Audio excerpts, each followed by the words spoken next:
आप सभी को जय मसीह की। प्रभु सभी को बहुत आशीष दे। तो आज हम जानेंगे इस विषय में कि एक मसीह विश्वासी की ज़िंदगी में शैतान के अटैक कैसे होते हैं और क्यों होते हैं। देखो, सबसे पहला इसका आंसर दो है कि क्यों होते हैं। दो रीज़न है। सबसे पहले एक विश्वासी की खुद की गलती की वजह से शैतान को अवसर मिलता है, क्योंकि लिखा है और शैतान को अवसर मत दो।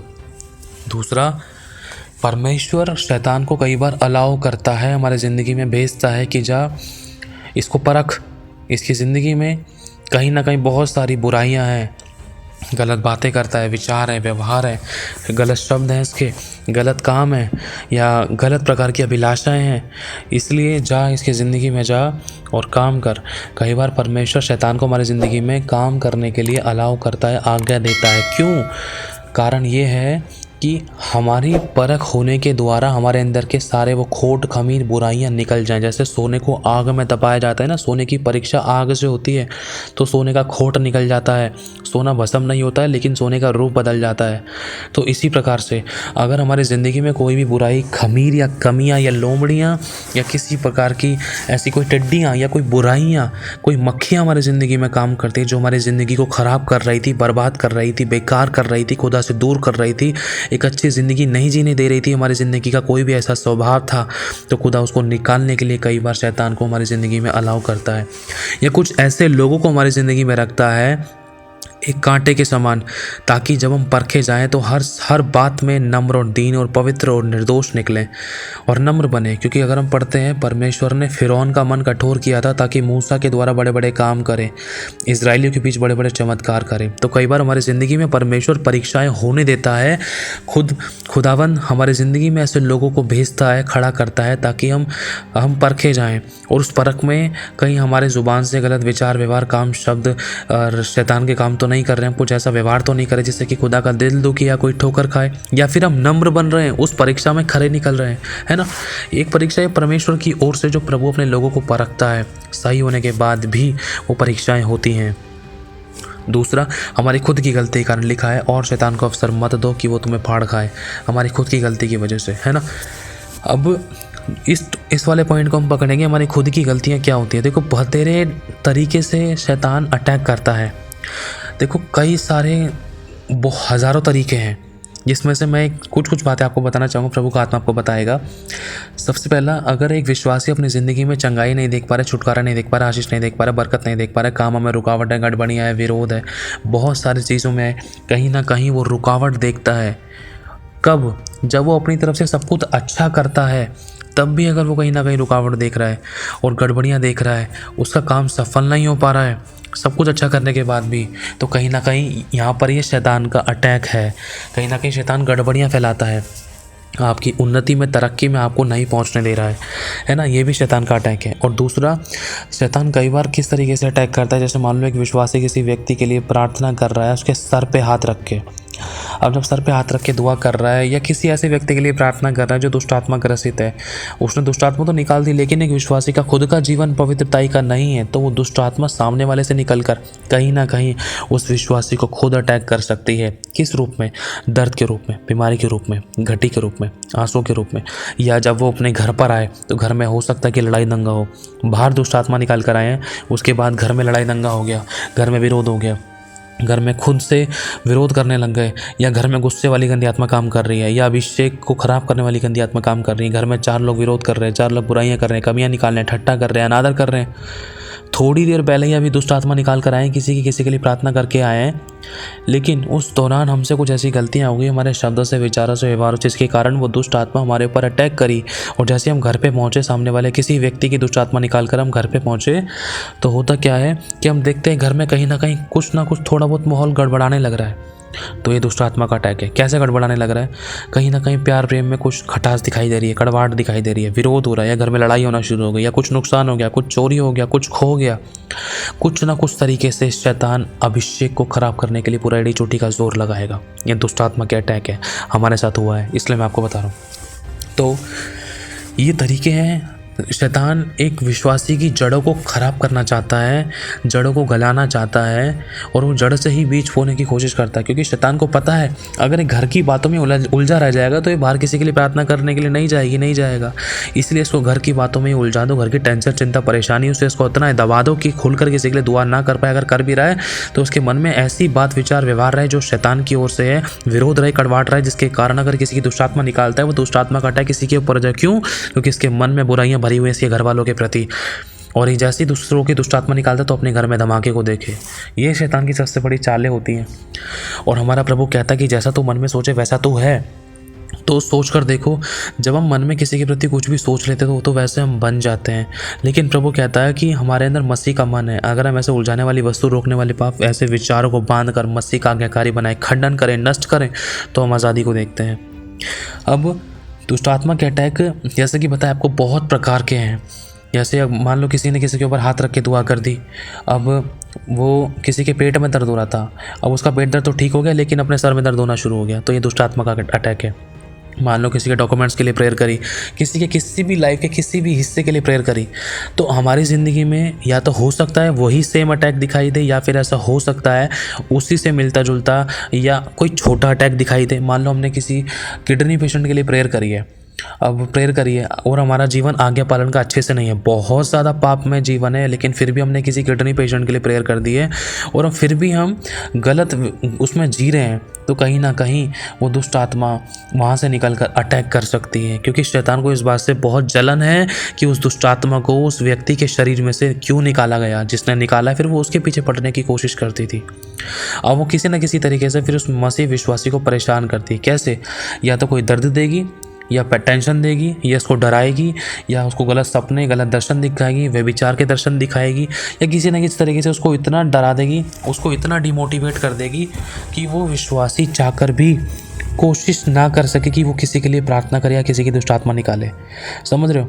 क्योंकि शत्रु को, शैतान को इससे बहुत ज़्यादा नफरत है कि कोई दुष्ट आत्मा किसी मसीह के अंदर से क्यों निकाल रहा है, और दुष्ट आत्माएं नहीं चाहती हैं। और जब दुष्ट आत्माएं निकाल दी जाती है तो दुष्ट आत्मा फिर दूसरा घर ढूंढती हैं। क्योंकि अगर हम इस बात को पढ़ते हैं, नए नियम में तो साफ लिखा है, दुष्ट आत्माएं जगह ढूंढती हैं जहाँ पर उनको जगह सही मिलती है, जहाँ जब पापमय जीवन जिसका होता है तो उसके शरीर में जाकर एंटर करती हैं वो। और खासकर उनको सबसे ज़्यादा नफरत मसीह लोगों से है, क्योंकि मसीह लोग ही उन दुष्ट आत्माओं को निकालते हैं, और दुष्ट आत्मा मसीह लोगों के पीछे ही सबसे ज़्यादा पड़ती हैं। क्योंकि दूसरे लोग तो अन्य जाति तो सब उन दुष्ट आत्माओं के तो वश में पहले से ही हैं, लेकिन मसीह लोग जो यीशु के लहू के द्वारा छुड़ाए गए हैं, तो उन्हीं लोगों से दुष्ट आत्माएं बहुत विरोध रखती हैं कि ये हमें निकालने के लिए आया है, अब इसी की ज़िंदगी को ख़राब करने की कोशिश करेंगे। लेकिन डरने की ज़रूरत नहीं है। जैसे ही आप दुष्ट आत्मा निकालते हो तो अपने लिए भी छोटी सी प्रार्थना करो, यीशु तेरे लहू से मुझे धो दे, इस पल तक मुझसे भी कोई गलती, पाप, गुनाह, अपराध मुझे माफ़ कर दे, मेरे मन के विचारों को मैं शुद्ध करता हूँ, मेरे मन में अगर मैंने किसी के प्रति कोई कड़वाहट रखी है तो मैं निकालता हूँ, मैं दिल से अपने शत्रु को माफ़ करता हूँ। प्रभु तेरे लहू से मुझे धो दे और कोई दुष्ट आत्मा का अटैक मुझे ना होने पाए, मुझे अपने लहू में छिपा ले। मैं विश्वास करता हूँ तूने मुझे क्षमा कर दिया, यीशु के नाम से मांगता हूँ, आमीन। एक छोटी सी प्रार्थना अपने लिए कर सकते हो किसी की दुष्ट आत्मा निकालने के बाद, किसी के लिए प्रार्थना करने के बाद। चाहे आप किसी के लिए भी कैसी भी प्रार्थना कर रहे हो, अपने लिए सेपरेटली एक छोटी सी प्रार्थना ज़रूर करें, पश्चाताप की और यीशु के लहू से धोने की। क्योंकि जहाँ यीशु का लहू लगता है वहाँ से अलाय बलाय लांग के जाती हैं, दुष्ट आत्मा छू नहीं सकती, बीमारियाँ, परेशानियाँ दुष्ट आत्माएं टच नहीं कर सकती हैं। ये तरीके हैं, और भी बहुत से तरीके हैं, लेकिन ये अभी आपको जो बताया जा रहा है ये दुष्ट आत्मा के अटैक के बारे में बताया जा रहा है कि हम दूसरों के लिए प्रार्थना कर रहे हैं, दूसरा बंदा आज़ाद हो रहा है, लेकिन हम खुद फिर दूसरी परेशानी में फंस जाते हैं। क्यों?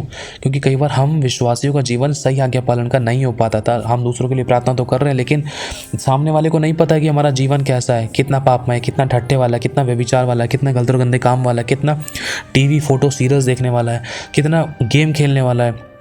ये वो विश्वासी नहीं जानता, लेकिन दुष्ट आत्माएं जानती हैं कि इसका प्रार्थना का जीवन नहीं है, तो इसी के जीवन को मैं खोखला करती हूँ। इसने मुझे उस व्यक्ति में से तो निकाल दिया, लेकिन मैं इसी के शरीर में एंटर करती हूँ। तो वो एंटर किस रूप में करती है? आलस के रूप में, घटी के रूप में, बीमारी के रूप में, तकलीफ के रूप में, कड़वाहट के, विरोध के, जलन के, ईर्ष्या के, गुस्से के, या नींद के, या किसी न किसी प्रकार से इस रीज़न से प्रवेश करती है कि किसी न किसी तरीके से इस विश्वासी की ज़िंदगी धीमी हो जाए, कछुए के समान। या वो खुदा से दूर हो जाए, या वो कहीं ना कहीं गलत रास्ते पर चला जाए, या वो खुद अपने आप का विरोधी बन जाए, या वो खुदा से दूर हो जाए, या खुदा की संगति में जाना ही छोड़ दे। शैतान जड़ पकड़ता है। तो एक कुछ तरीके हैं, जब एक विश्वासी की ज़िंदगी में दुष्ट आत्मा का अटैक होता है तो वो अच्छे से प्रार्थना नहीं कर पाता है, चाहकर भी नहीं कर पाता है, एड़ी चोटी का जोर लगाने के बाद। दूसरा, वो कहीं ना कहीं डिस्टर्ब रहता है आत्मिक ज़िंदगी में। तीसरा, वो कहीं ना कहीं अपने शरीर में तकलीफ़ों को देखता है बहुत ज़्यादा। चौथा, कहीं ना कहीं जब वो दवाई गोलियां भी खाता है तब भी उसको छुटकारा नहीं मिल पाता है, तब भी वो दुष्ट आत्मा का कहीं ना कहीं अटैक में फंसा हुआ है, चाहे वो छोटा सा सरदर्द ही क्यों ना हो। दूसरे व्यक्ति के लिए बहुत खतरनाक दुष्ट आत्मा निकाली, लेकिन उसके अंदर से निकल कर अगर अपने अंदर वो दुष्ट आत्मा प्रवेश कर रही थी तो हो सकता है वो बड़ी परेशानी ना देकर तो चाहे छोटा सा सरदर्द ही दे, लेकिन अटैक तो अटैक है। लेकिन फिर भी खुदावंद हमें छुड़ाने की सामर्थ रखता है। तुरंत अगर हम पश्चाताप करते, माफ़ी मांगते हैं तो प्रभु में आज़ाद करता है।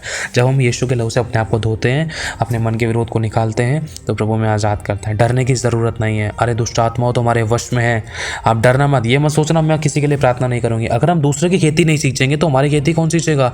अगर हम इसी बात से डर जाएंगे तो शैतान तो और डराने की कोशिश करेगा। इसीलिए कभी डरना मत।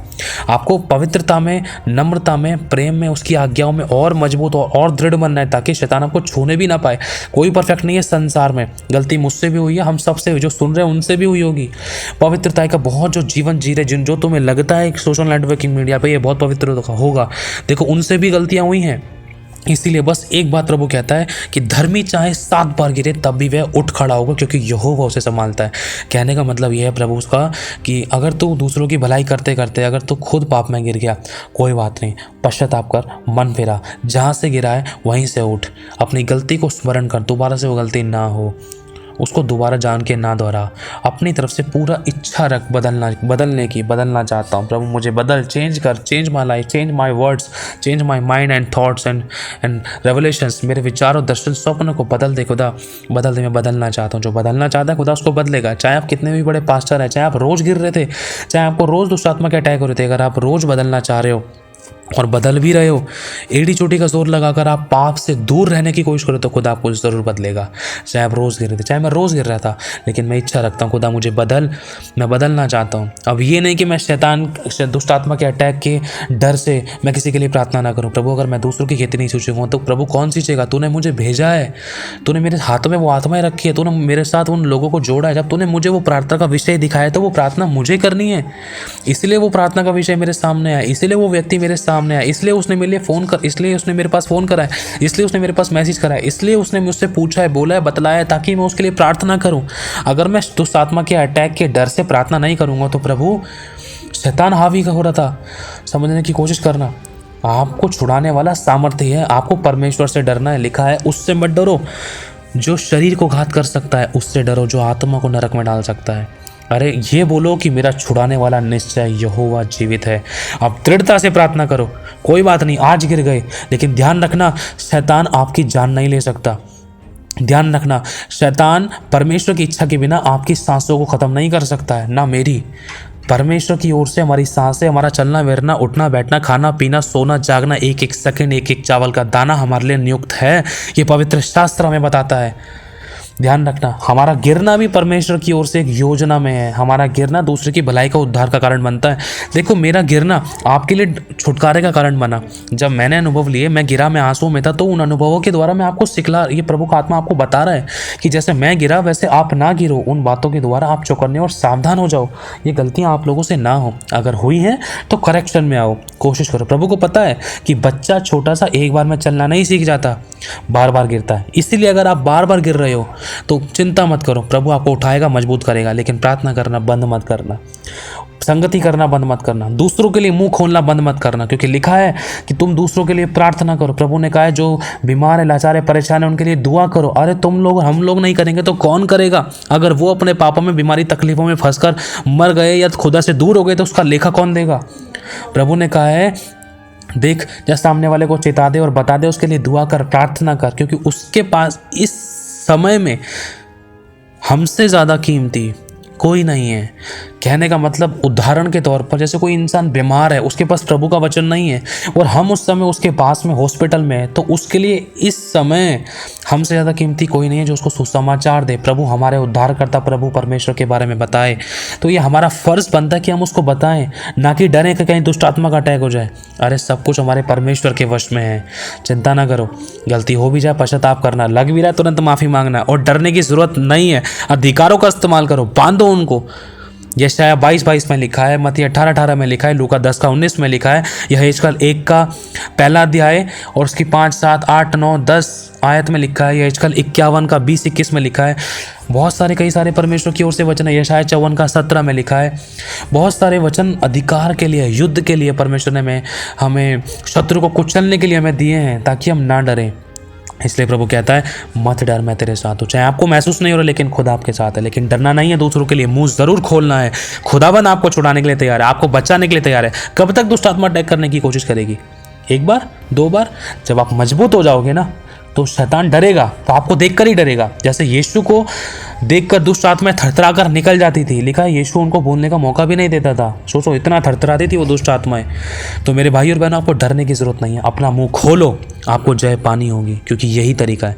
और शैतान से डरोगे तो वो और डराएगा। एक रास्ता, फिर दूसरी चीज़ में, फिर तीसरी चीज़ में, फिर घर में, परिवार में, फैमिली में, लाइफ के हर एक हिस्से में फिर वो इतना डरा सकता है कि वो खुदा से दूर करे, इंसान लास्ट में सुसाइड कर ले। इसलिए डरने की कोशिश मत करना, डरने की ज़रूरत नहीं है।